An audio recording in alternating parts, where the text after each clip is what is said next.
I need to start by saying that there is no church anywhere near the place where I grew up, no steeple, no chapel, no abandoned parish tucked in the woods, nothing like that. The nearest church was miles away across two valleys and a town border, the kind of distance where you could not possibly mistake its bell for something local. The air was always too still and too quiet, which is why the first time I heard the bell ring, it didn't make any sense it happened at dusk while I was closing the shutters of the house. The sky was fading into that deep bruised blue, and everything around the fields had gone still enough that I could hear insects shifting in the tall grass. That was when a single cold note drifted through the air, a bell tone, slow, heavy, steady, like the kind you hear at an old church, to signal an evening prayer, except it didn't echo from far away.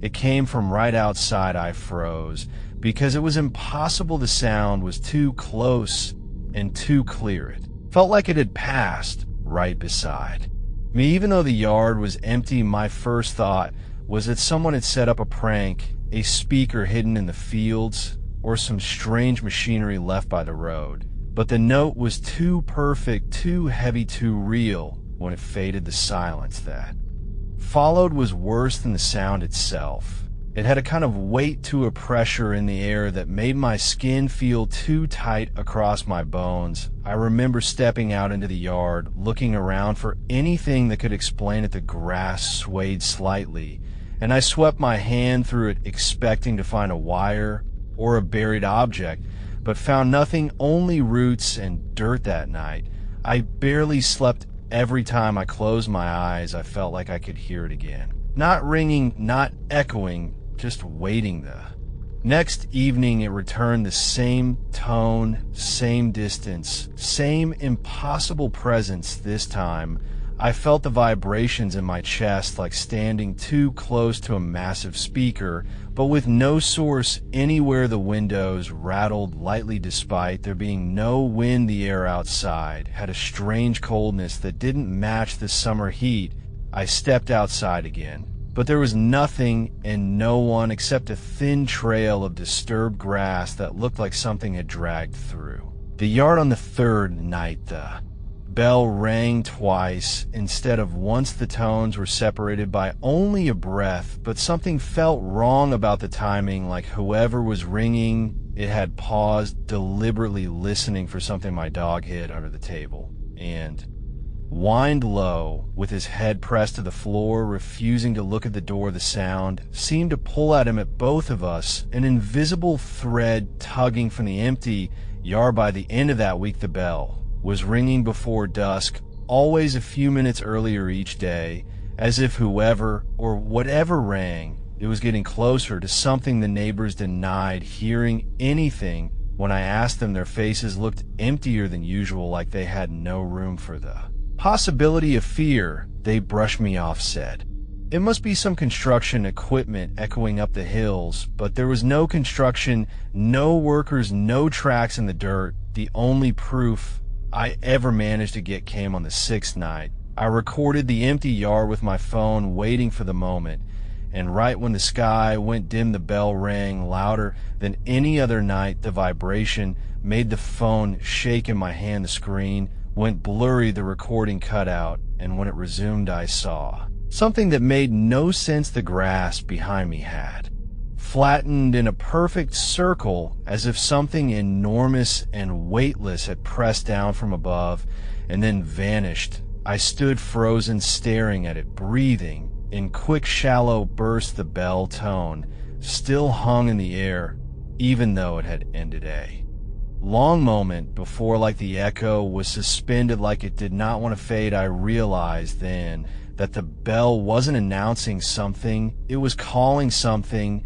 and whatever answered it had stepped closer. Every night after the sixth night, I stopped pretending the bell was some coincidence or trick of sound. Too many small things had begun to happen in the house, things that felt connected to whatever was ringing. At the air inside never felt warm, even when the sun was bright enough to bake the roof.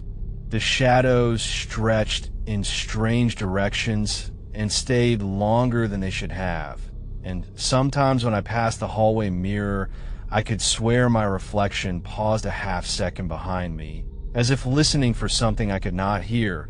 But the worst changes were outside, especially around the yard where the grass circle had formed. At first, I told myself it was just flattened vegetation, but each day, the circle deepened, as though something kept returning to the same place, pressing down in the same slow, deliberate way. The roots were crushed in a spiral pattern, not broken, but twisted like wet cloth wrung out by an invisible hand. I kept checking the recording from my phone, hoping it would fail to capture anything, hoping I had just imagined the whole thing. The video still showed a quick glitch, and then the circle behind me forming without movement, without wind, without cause. Seeing it replay in silence felt worse than hearing the bell, because the video had no sound at all after the glitch, as if the phone itself refused to play. What happened on the seventh night? The bell rang again, but this time it didn't sound like it came from outside the yard. Instead, it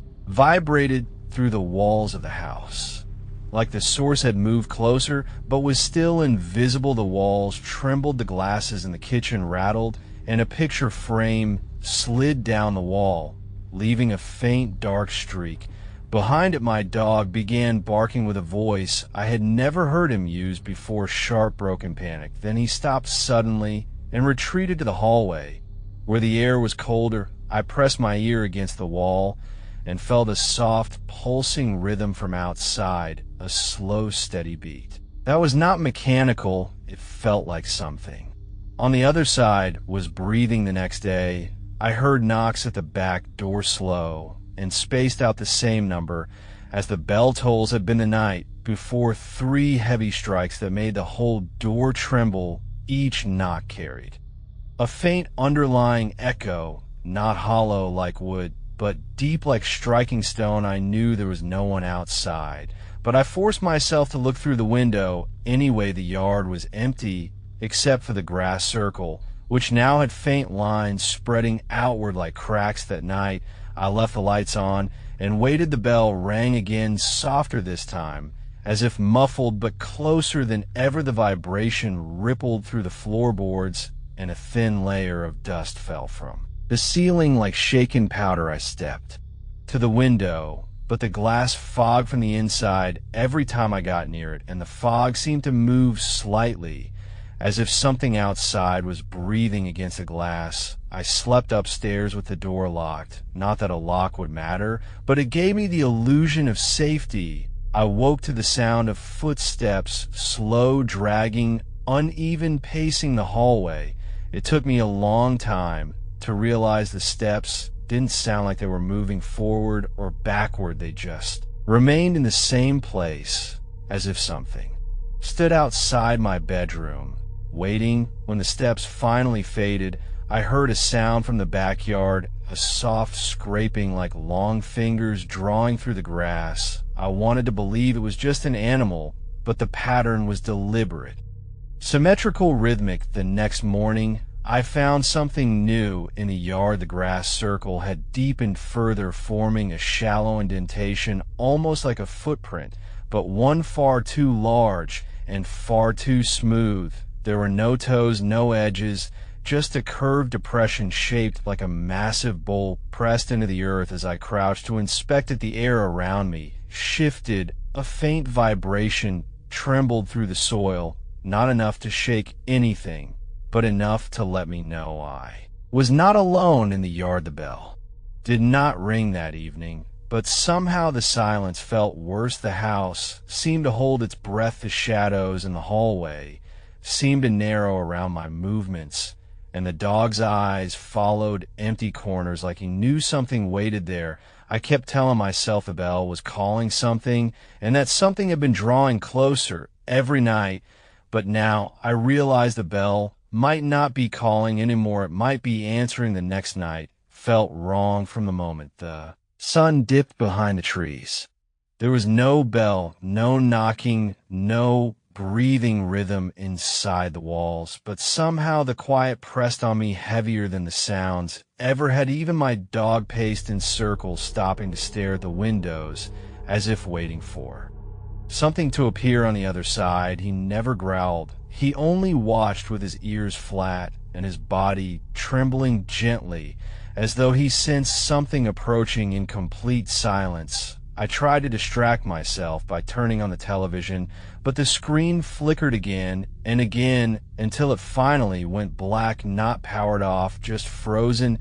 A faint reflection stared back at me, but it looked distorted, stretched, longer than my actual shape. I stepped back, and my reflection lagged behind, as if it were, being held there like a shadow, stuck to the glass. I unplugged the TV and covered it with a blanket. I did not want mirrors or screens in the house anymore. Every reflection felt like a place where something could stand and watch. Without blinking, I went to the window to close the curtains, but stopped halfway. My backyard was darker than it had ever been despite the streetlight, still on outside the grass circle, had deepened further, becoming a hollow indentation shaped almost like the inside of a massive bowl. It looked smooth, as if something enormous had pressed itself down with slow, intentional weight. The surface shimmered, lightly, not reflecting light, but absorbing it, making my eyes ache if I stared too long. As I watched, I noticed something move inside the curve, a ripple like a shadow, shifting. Even though there was no wind, it slid inward, then disappeared under the surface, as though the ground itself had skin and something beneath it had stirred. I closed the curtains, but even with the curtains drawn, I could feel something on the other side, a pressure, a presence, something standing there silently waiting. When the bell finally rang, it was not a normal tone. It sounded muffled, stretched, distant, as though it were being rung underwater. Only the underwater sound was coming from the yard. The vibration rolled through the house, hitting the walls, floors, and windows like a pulse I could feel in my ribs. My dog ran to the front door, scratching at it, desperate to get out. I grabbed him, pulled him back, and the moment I touched him, he went still, not limp, not relaxed, just frozen like a statue. His eyes stayed fixed on the door, as though something stood just outside and knew. Sound joined the bell, a slow scraping against the siding of the house, almost a dragging noise, long and deliberate, like nails tracing patterns in the wood. I followed the sound from room to room, but every time I reached a window, the noise moved to the opposite wall. It circled the house completely, then stopped at the backyard window. I could hear breathing through the glass, low, steady, deep. I forced myself to approach the window, even though every instinct screamed not, till I gripped the curtain and pulled it back just enough to see outside. I should not have looked in the center of the hollow circle in the yard. Something was standing. It had no shape at first, just a tall column of shadow darker than the night around it, rippling like thick smoke contained by an invisible outline. It did not have a face, but the longer I stared, the more I felt it was watching me directly. Then it leaned. It did not step or tilt. Its upper half extended forward unnaturally, like a tall figure bending. Without joints, its outline dissolved and reformed like liquid darkness approaching the house, without moving its lower half at all. I stumbled back, and the curtain swung shut. The breathing continued, louder, now forcing the air in the room to shift with each inhale, as if something behind the glass was sucking the air through tiny cracks. Even though the window was sealed, I ran upstairs and locked myself in the bedroom.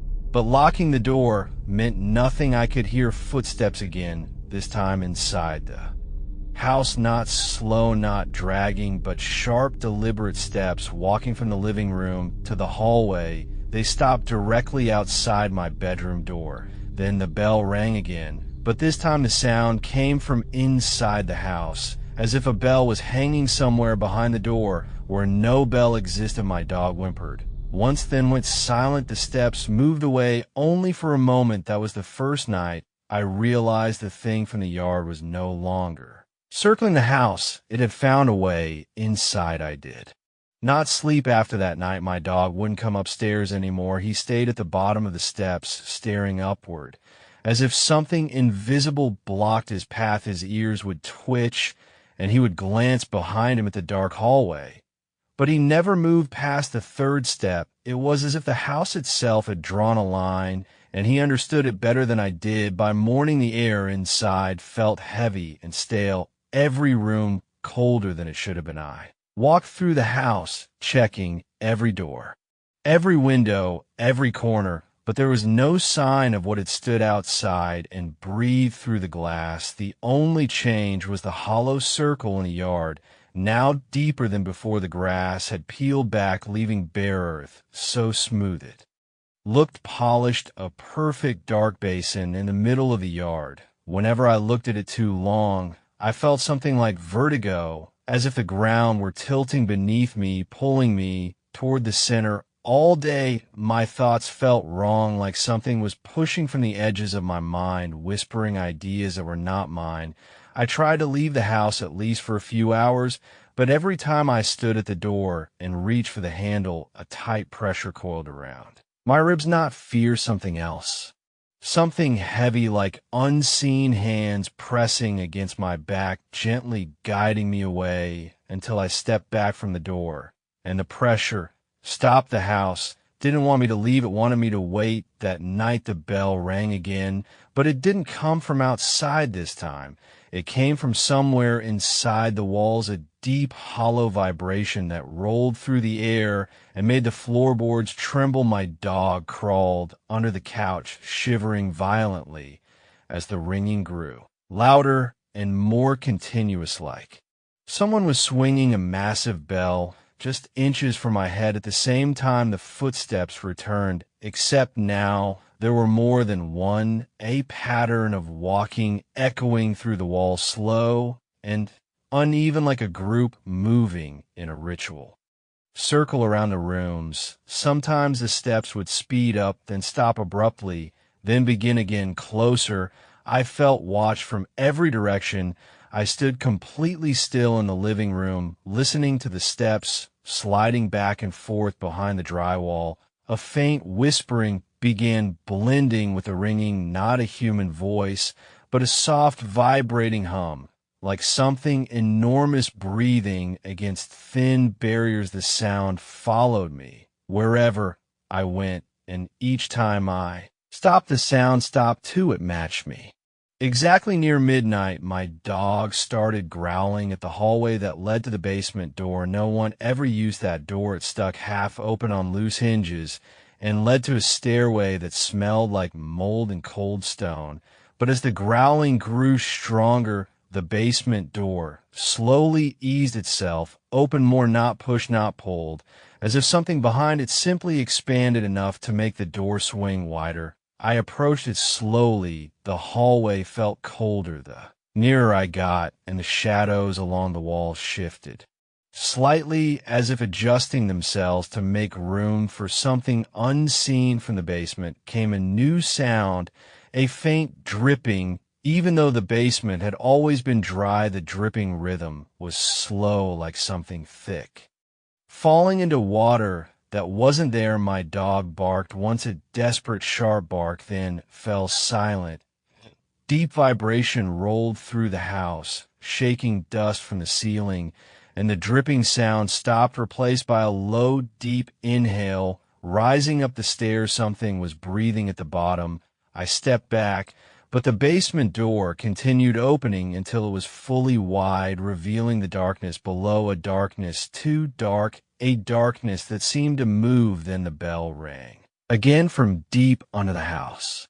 The floor vibrated as if the foundation itself were trembling in answer. I slammed the door shut, and the moment I turned around, something brushed past me. Not a person, not a hand, but something cold and tall, gliding close enough that my skin felt numb. In its wake, the lights flickered all at once, and every window in the house shook violently, like hands were pounding on the glass from the outside.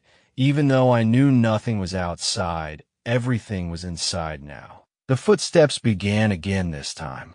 Coming up the basement stairs, slow, deliberate, heavier than before, each step a little closer, each step vibrating the wood under my feet. Then they stopped right behind the door. That was the night I realized the bell wasn't calling something to the house. It was calling something inside the house to come closer to me. I did not sleep after the fourth night. My mind felt hollow, like someone had scooped the center out and left the edges trembling. Every time I closed my eyes, I saw the same image, the crooked figure kneeling where no bell tower existed, its back twisting, as if something inside it was pulling the bones the wrong way. I kept telling myself it was fear doing this to me, but by dawn I realized something else. I was not just afraid.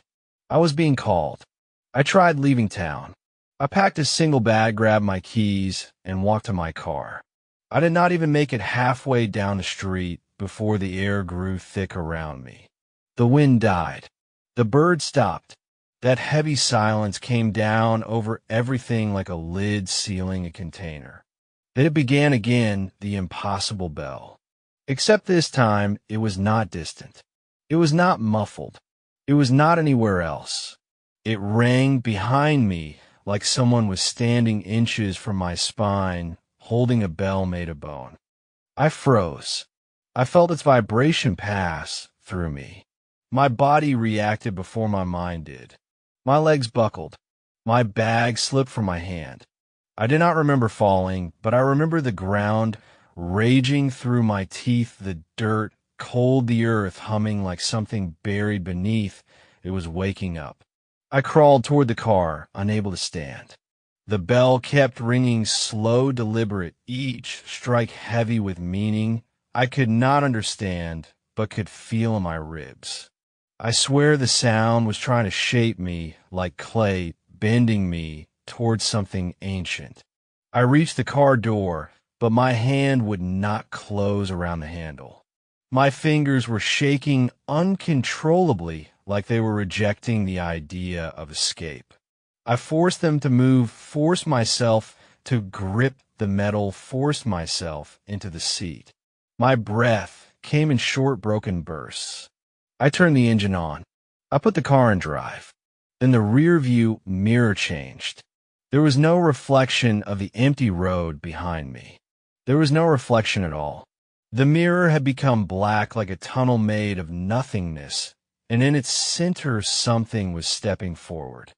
A shape long and the limbs narrow and the shoulders, its head bowed, as if it was ducking through a doorway I could not see. It moved without sound, without effort, without weight. My breath stopped. I could not look away. My body would not move. Then it lifted its head. It had no face, no features, only a hollow impression like wet clay pressed by fingers that were never meant to touch the living. And where a mouth should have been, there was a deep vertical curve like an unfinished carving. It opened that carving slowly, and the sound came from it, not from the world around me, not from any tower, not from any distance. The bell rang from inside its hollow head. My vision blurred. My hearing collapsed inward. I felt my consciousness folding as if something was trying to enter it through the ringing.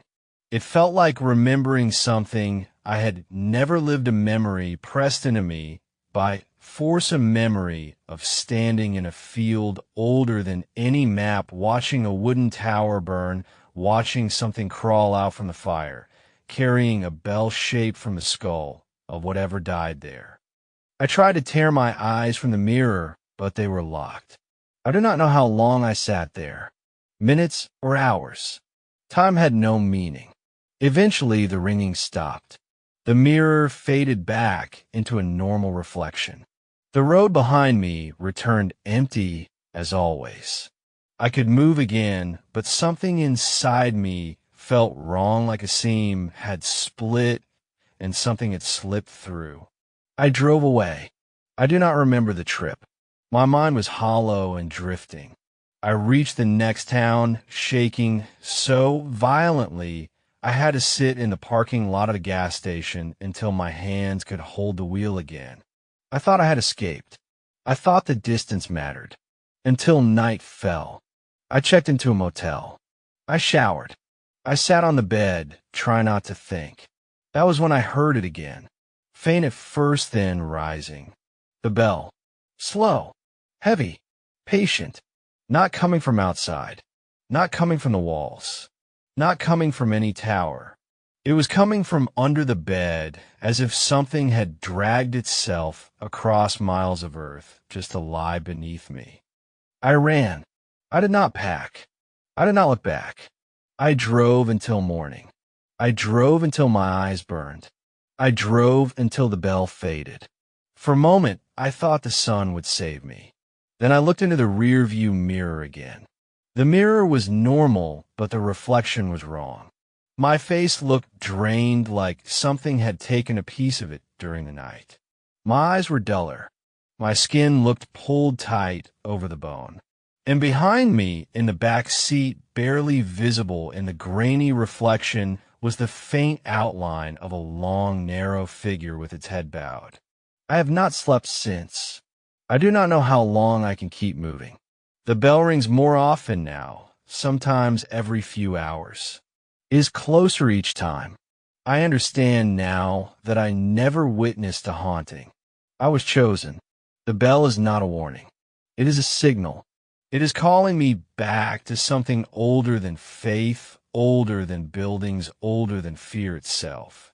And every time I hear it, I lose another part of myself. I can feel it peeling me away piece by piece until the hollow inside me matches the hollow inside the thing that follows. If this account ends here, it is because the next bell is for me. And when it rings, I know there will be no tower, no walls, no ground strong enough to keep me from answering.